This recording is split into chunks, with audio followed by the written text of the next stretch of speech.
Hello, my name is Colby and welcome to Colby's Cuts. Today I'm going to review the Stihl MS391 and the Stihl MS271.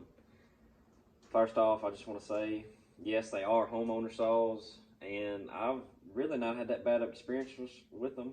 I know if you're on any Facebook groups, you know, Stihl chainsaw fans or something like that, this saw in particular gets so much flack, and it's just, I never really understood it. And yes, I know it's heavy. I think it's right at 14 pounds just a power head alone, and it's 64 cc's. And if you didn't know, Stihl on all their saws, right here on the handle, it'll tell you the cc's if you didn't know that. I didn't know that until about, I want to say about 6 months ago, and I've been doing this for about 4 or 5 years now. So that was nice to know. So I didn't have to look it up every time I wanted to know what cc my saw was. And yeah, I'll just talk about it a little bit. I prefer the 20-inch bar on it. I have run a 25 on it, and it just pulls a 20-inch so much better. It's a little underpowered to me to run a 25-inch, especially in hardwood. Now, if you're cutting a lot of pine or something like that, it'd probably do fine. But you know, like I said, I do firewood here in the South, and all I cut is really hardwood. So 25-inch in hardwood pushes it a little bit more than I like, but it will get the job done. I've cut several trees that were 3 foot in diameter, so it's held up to the test pretty good. Like I say, it is pretty heavy for what it is.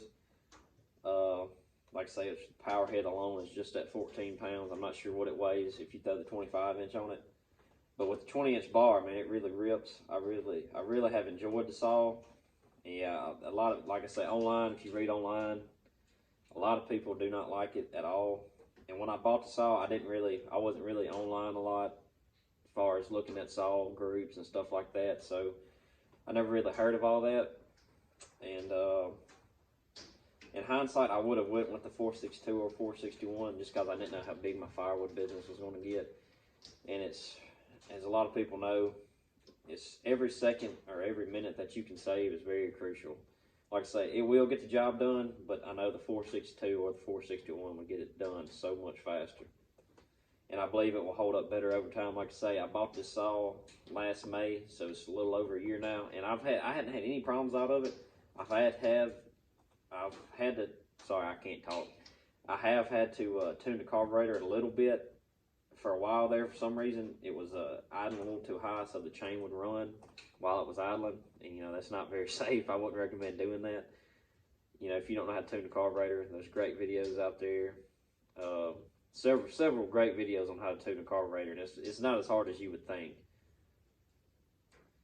And yeah, so I had to tune it down a little bit, and that's really the only problems I've had out of this saw, which was not a huge deal. It was a pretty simple fix. Like I say, there's a ton of great videos out there of how to tune your carburetor on the saw. And yeah, like I say, I've really liked it. It is heavy, and that's pretty much it on this saw. It's like I said, I loved it when I first got it. You know, the biggest saw I ran before I bought this one was the 271, and I thought that was a big saw. It's funny looking back on it. You know the 271 now is pretty much just a limb saw for me. But yeah, I remember when I first got it, I thought it was like the best thing in the world. I thought it would cut anything. Which, yeah, I mean, it is a good saw. Don't get me wrong. It's pretty powerful. But like I said, the 461, it won't hold a candle to the 461 or 462. And I'll bring up the 271 now. We'll talk about it a little bit.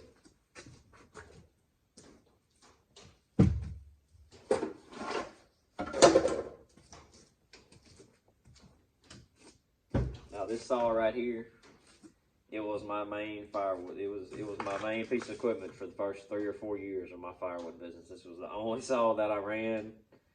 And you know, when I first got into it, you know, I was green, so I didn't really understand about keeping the chain sharp or how long it would stay sharp. You know, a lot of people say, you know, hit the chain after every tank of gas.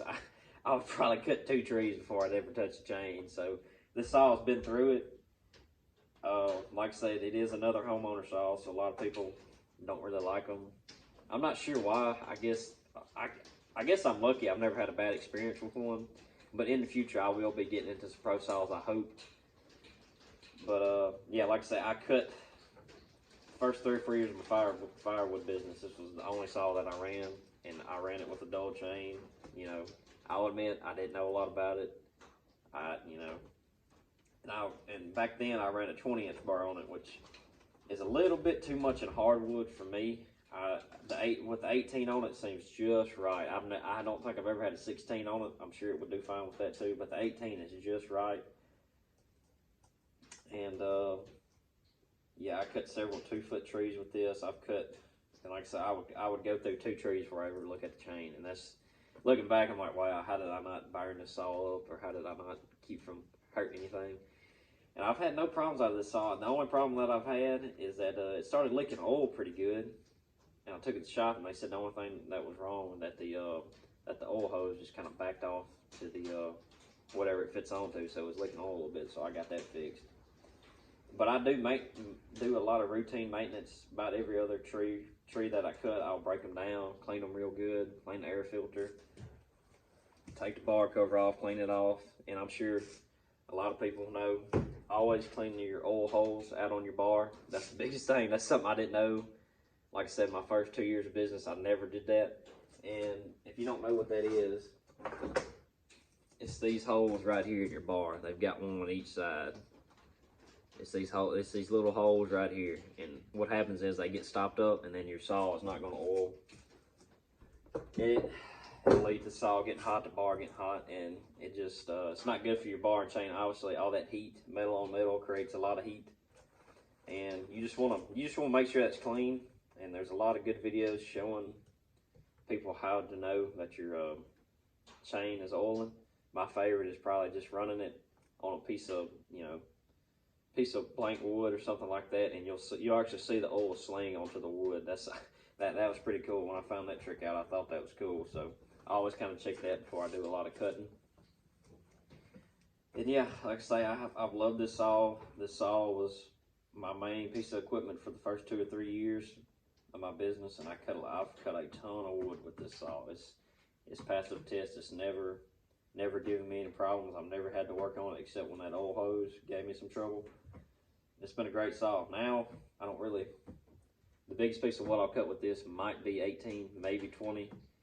I usually, how my process goes, when I get to a tree, I'll limb with this one, get all the limbs off, cut some of the bigger stuff off with it, and then when I get to the main truck or some of the bigger pieces of the wood, I'll break out the 391 and use it, just because, like I say, it's a lot faster. It gets the job done a lot faster than, this. Like I say, if you're starting out a firewood business and money's kind of the issue, and that's why I bought the 391, because, like I said, I didn't know my firewood business would grow as much as it has. And I think 391 with a 25-inch bar and chain and a 20-inch bar and chain was right around 750, 800, and I think I was looking at 12 maybe for the 462 for the same bar and chain combo. So, and looking now, that's nothing. That difference in money is nothing. But now, looking back then, though, that was a big, $400 or $500. If I could save $400 or $500, I was going to save it. But looking back, I wish I would have went ahead and got the 461 or the 462. And like I said, if you're wanting to get into firewood and hadn't really done it, or don't really know if you've got a market for it or got a good customer base, this would probably be the saw that I started with, because I'm not sure the exact price on this one. I want to say it's around $300 to $400. This would probably be the saw that I would buy. I wouldn't, if you've never done it or never really sold any firewood or never really done it a lot, I wouldn't just go buy a 362 just because it's a pro saw, which, that's a good saw, and it'll hold up for you and it'll do good. But like I say, it's pretty expensive for what it is. It's I want to say it's not quite as big as a 391, but it's I know for sure it's bigger than 50cc. But yeah, that's kind of all I've got for y'all today. Just my biggest tip for anybody wanting to start into firewood, just kind of ask around some of the old guys if they've how the customer base is, and just really if there's a market for it in your area. It kind of varies area to area. I can't really, I know here it's been wide open. It's October here in Mississippi, and I've sold almost 20 cords this year, so it's been real good to me. I've been glad to do it. I love doing it, and that's my biggest thing about firewood. And equipment wise, you know, the only reason I got into it was because I didn't have to buy a splitter. I was kind of had, you know, one in the family that I started using. That's the biggest thing too. I know I work at Tractor Supply, and they're right now, I think a 25 ton is right at $1,400 or $1,500. They've gone up. I think when I first started, they wasn't but about 11. So, and yeah, this thing, I would probably wait right now if I was going to get into it and let the metal prices kind of go back down. And I have something exciting coming to the channel, and hopefully within the next month or so. I'm not going to tell y'all what it is. I'll let y'all guess. It is a wood splitter, and it's I ordered it in June, and I'm hoping it's here either the next month or the next. So I'll be doing a big video on that. I'll be trying it out a lot. Y'all will be able to see it a lot. I'll do a review on it too. But just to sum up the video, the MS391 271. If you don't have a lot of money, just throw around at saws and equipment. Though I would start with this one, and if you had to cut a lot of big stuff like I do, you know, stuff that's 3 foot in diameter, I'd go get the 391 if money is the issue, you know. If money wasn't the problem, you know, I would definitely go get the 462.